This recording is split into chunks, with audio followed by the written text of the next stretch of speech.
Hello বন্ধুরা, আজ আমার সোনামা নিজ হাতে বানিয়ে ফেললো একটা পারফেক্ট বানানা কেক। সেটাই তোমাদের সঙ্গে শেয়ার করব।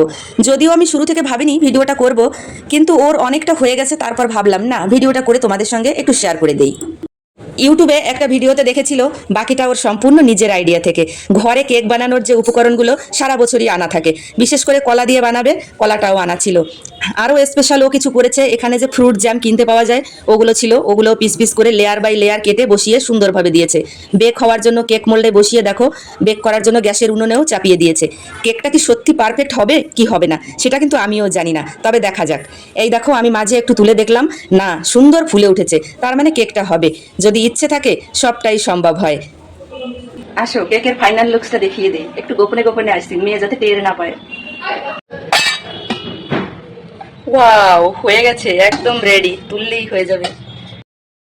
এসে দেখি কেকটা একদম রেডি হয়ে গেছে, বেক করাও কমপ্লিট, একদম যতটা সময় লাগে সেই সময়ের ভিতরেই কেকটা বেক হয়ে গেছে।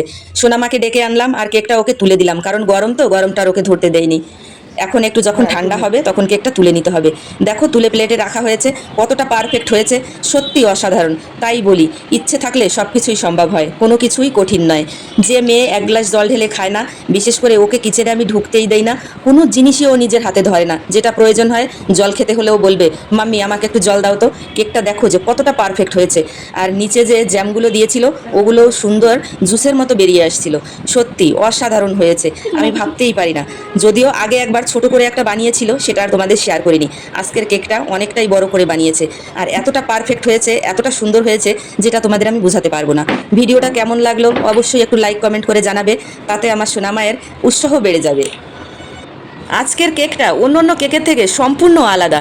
এটা বানানা দিয়ে করা, ফ্রুট জ্যাম দিয়ে করা, আমি তো এভাবে কখনো করিনি। মেয়েও বলছিল মাম্মি তুমি একটু খেয়ে দেখো কেমন হয়েছে। সত্যি খেয়ে দেখলাম, অসাধারণ হয়েছে।